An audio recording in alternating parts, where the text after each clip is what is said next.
Healing doesn't erase love, it rewires it. And when you understand this, it changes everything.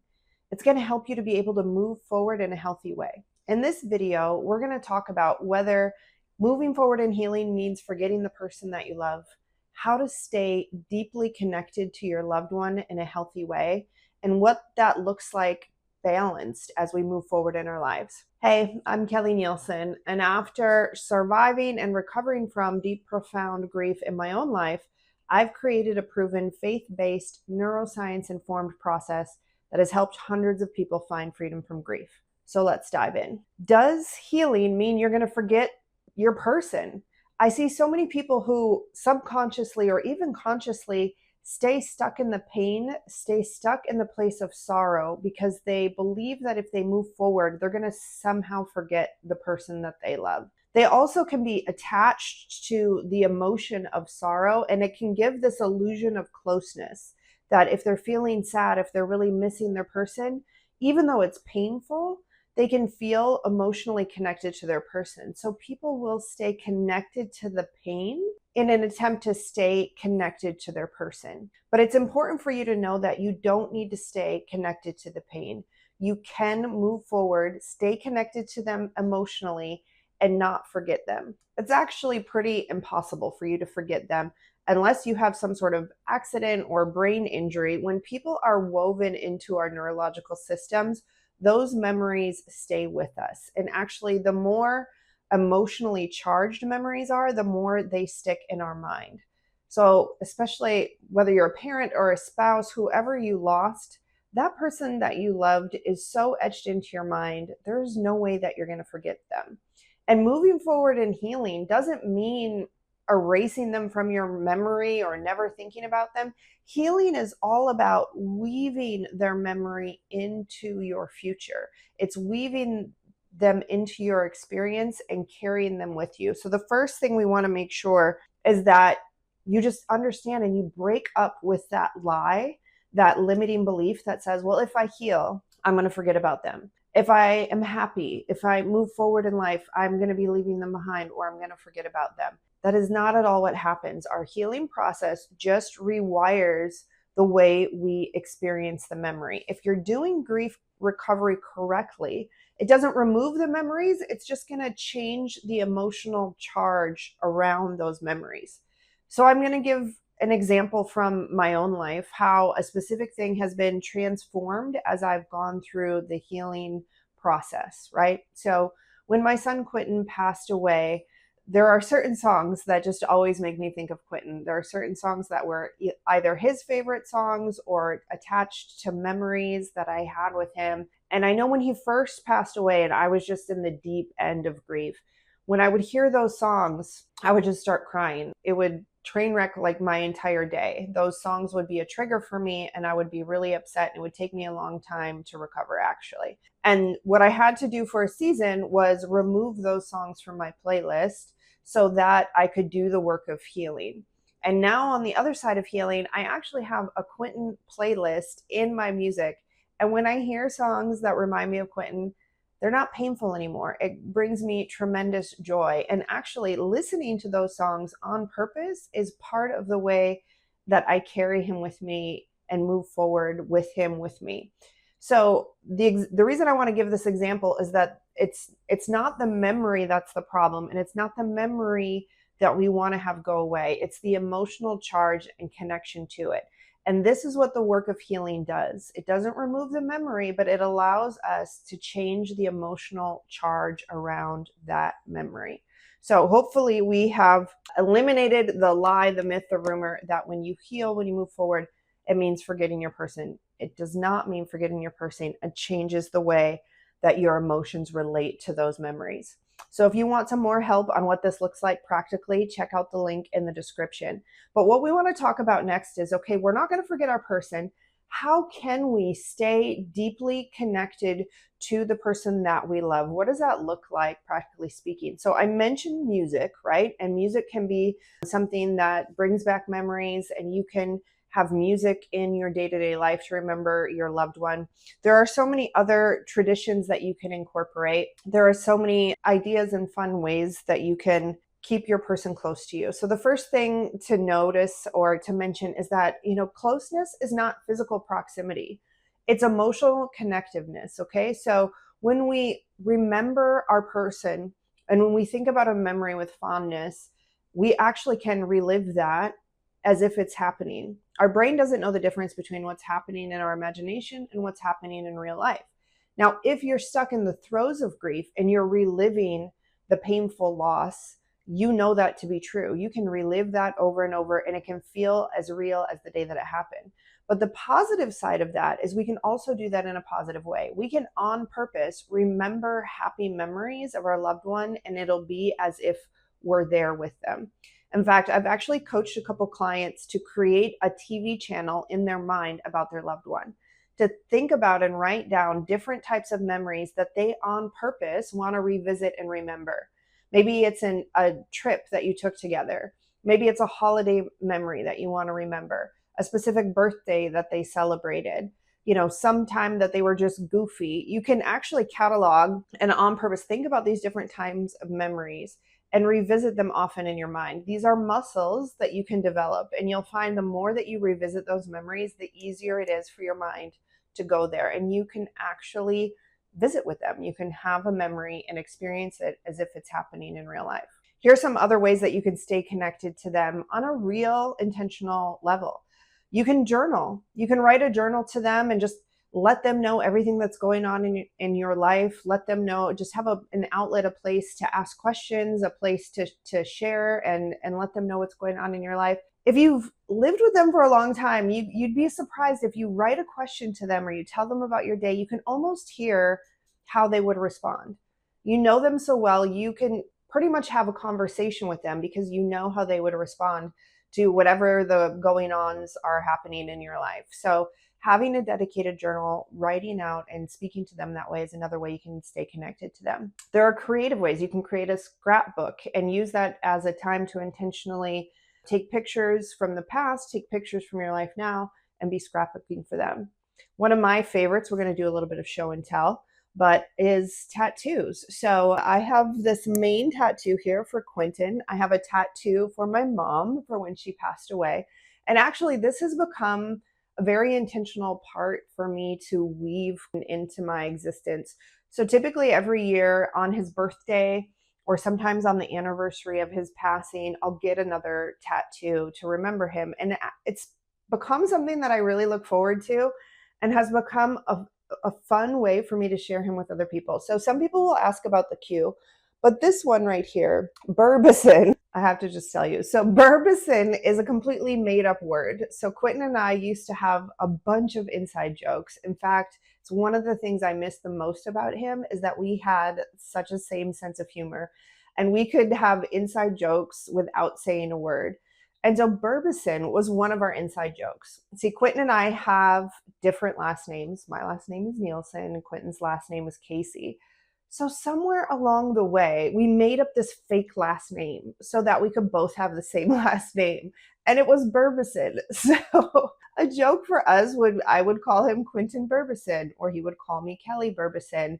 And sometimes even when we go out to dinner, we would say Burbison table for two. It was just a funny joke between he and I, and it brings a smile to my face. So one year on his birthday, I decided to get Burbison put on my arm. And every time I look at it, it brings a smile to my face. And there's been a handful of people who have asked me, what does Burbison mean? And then I get to share with them, not only about Quentin, but about his hilarious sense of humor and about our inside joke. And then last year for his birthday, I got this, if you can see it. So Quentin loved music and he was big into rap and hip hop and R&B, but he liked Hall & Oates, which is like an old school. It was just so strange to me that he really fell in love with this. I think Hall & Oates is from like the 70s or 80s, Rich Girl, if you know all that stuff. So he loved Hall & Oates and he introduced so many of his friends to Hall & Oates. So I wanted to get a tattoo to commemorate that he loved music and specifically Hall & Oates because that was so Quentin to have his own sense of style, his own taste, right? He didn't just go with whatever kids his age were going with. He had his own unique style. So I got the Hall & Oates. This is a record, and then that's the Hall & Oates label in the middle of it. So Tattoos are absolutely a way that you can stay connected, remember, and feel close to your loved one. They're physically on my body now. And whenever I see those, I think of Quentin and it brings a smile to my face. You can also feel a closeness through legacy, right? When you do something on purpose in honor of or in remembrance of your loved one, that is a way to stay close with them. For any of you that have been around for a while, like, I didn't do any of this work. It was the loss of my mom and the loss of Quentin that launched me into this work and wanting to help other people. And every time somebody watches a video, every time somebody messages me that the book or the program or something helps them in some way, it helps me to feel closer to Quentin, and it helps me to know that the loss wasn't in vain, right? So whenever we can do something to serve someone else, whenever we can do something in our loved one's honor, that helps us to stay close with them. The other thing we want to make sure we touch in this section is making sure that you give yourself permission to move forward and live life and remove any traces of guilt. Your person wants you to live a full, happy, healthy, productive life. And it can be so easy for us to feel guilty for living when our person is gone, when they're no longer living, but we are still here and living. So we want to make sure, because guilt can actually hinder and get in the way of being close with the person that you lost. So if you have any guilt hanging out, we need to nip that in the bud, because we need to live fully, honestly, healthy, and in a way that is connected to our loved one. Okay, so we've gone over the fact that we're not going to forget our loved one when we heal. We've explored some ways that we can stay close to our loved one in the midst of healing. And what does it look like to do that in a healthy, balanced way, right? Because I've seen both ends of the spectrum. I have seen people completely never talk about their loved one and kind of stuff everything inside because it's too painful. They never really learned how to talk about their loved one and carry their loved one with them in a healthy way, or any kind of way for that matter. It's just too painful, so they don't do it at all. And then I know other people on the spectrum that it's all they can talk about. Their whole life gets consumed with their loss. And this can be especially painful, especially for us parents that have other kids. And I know the pain is immense, and I know that your need to stay connected to them is strong. But I want to just caution that if it becomes a predominant focus of your life, if it becomes the sole focus of your life, that is not healthy or balanced either. And especially if we have other kiddos at home or that are depending on us to be a parent, we need to learn how to do this in a balanced and productive way. So one of the good litmus tests that I always give folks is, well, how much did you talk about your child, your spouse, whatever, when they were alive, right? It's natural and normal to talk about them, their birthday, and on special dates, and if something comes up that reminds you of them. But if you catch yourself talking to every single person you meet about your loss and about the person you lost, that's a sign that it's a little unbalanced. I know this has been a huge marker for me as more time goes on and more healing. The fact that I can introduce myself to a group of people and not mention the loss at all, it sounds like a little thing, but it's actually a big thing. And it's a sign for me that I'm getting healthier and healthier and stronger, that who I am as a person isn't completely dictated by the fact that I went through these losses. Like, they are experiences that I had, but there's a whole person of me, and that is just one thing that I went through. So that is a really good litmus test for you. Just ask yourself, is it consuming your thoughts? Is it consuming your conversations? Is it consuming your time? We want to get to a place where we have healthy hobbies and interests, and we have friends, and we have things that preoccupy our time and our mind that aren't just consumed with the loss. At the same time, we want to have times when we chat about them, when we talk about them, when we include them in family traditions and things like that. So making sure that it's balanced, making sure that we're not doing either extreme. I also want to talk briefly about the difference between rumination and legacy. Okay, so we talked about wanting to create a legacy for our loved one, how to do things in remembrance of them. But a lot of people can get stuck on remembrance and actually turning it into rumination. So let me clarify that really quickly. Rumination is when you think of the loss or a painful memory and you just relive it over and over again. That actually is going to create a trauma loop neurologically in your mind that's going to keep you stuck in pain. Okay, so we're not just, when we're remembering our loved one, we're not just remembering the loss and painful memories and reliving it. That's not the kind of remembering that we want to do. Rather, the remembering we want to do is look back on their life and the attributes that they carried and what they deposited into our lives and the people around them, and reflect on that in a positive way. That's legacy thinking. It's taking the best of them and the best of their experience and pulling those virtues and values through with you and doing something in your present and in your future that incorporates them. That's what legacy looks like. And I know definitely rumination and wallowing can be such a trap for us when we're grieving, because our thoughts just go there, right? We can remember and we feel pain, and then we get sad, and then we remember and we feel pain, and it goes in a loop like that. We have other videos that are going to discuss directly how to interrupt that loop and how to rewire it. But I'm just, in this video, I want to say that happens very often, and you don't need to feel guilty about it, but it is something that I want you to be aware of, and watch the other videos to learn how to interrupt those trauma loops so that you don't get stuck in the hole that is rumination. Neuroscience teaches us that when we do storytelling, we can actually rewire those trauma loops and rewire them into happier, healthier legacy loops that we can carry forward. So it is absolutely possible. That is part of the work that we do with folks that go through our program, is that neuroscience work, okay? Last thing, unhealthy versus healthy, is taking a look at their belongings and or the physical space in your house. It's totally healthy and balanced to have pictures, to have, I don't know if you can see it back there, a little urn with some of Quentin's ashes. And I actually have a card from his memorial service. His presence is felt in my house. He's here in my house. If you see on my desk back there, that's actually a picture of me and Quentin when he was about 10 years old. So his presence is here. It's not overwhelming. It's not all consuming, right? Like, there's not just a shrine to Quentin everywhere. There's also pictures of other people as well. So again, we want to look at that balance of remembering a person, but not letting it become all consuming. The other piece I want to talk about is if you lost your loved one and you haven't touched their stuff.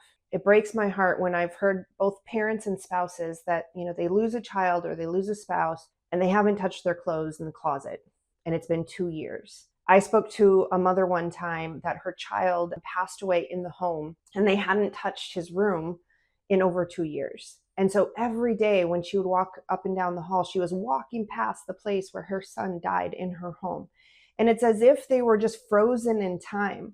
When we don't address the personal belongings or our household environment in order to move forward, that can be unbalanced and unhealthy, and it can keep us stuck. It's as if we're trying to freeze time to that moment when they passed, as if we could somehow change the outcome. So I want to encourage you, if you have things like personal belongings or things, or if there's an entire room dedicated to the person and you have not tackled it yet, I want to encourage you to get some help, make a plan, come up with a way to keep some of their belongings so that you carry them with you going forward. I'm not saying get rid of everything, but definitely we want to acknowledge and recognize that things have changed. Things have changed. They're no longer physically here, but they absolutely are here in our hearts and minds and our memories and in our home. We want to make room for them. So that's another indicator, balanced versus not balanced. How can we stay close to our loved ones, but do it in a healthy and balanced way that feels good and is life-giving? Well, I hope that this video has been helpful for you. I hope anyone who is holding on, having fear that they're going to forget their loved one, I hope you are reassured and confident that you will not forget your loved one, and that you can move forward in a way that loves them, remembers them, honors them, and actually you enjoy living. So if you found this video helpful, I want to encourage you to also check out our video about the other taboo topics in grief. What are the things that people don't talk about, but may actually be keeping you stuck that you don't know about? Check out this video for more of that.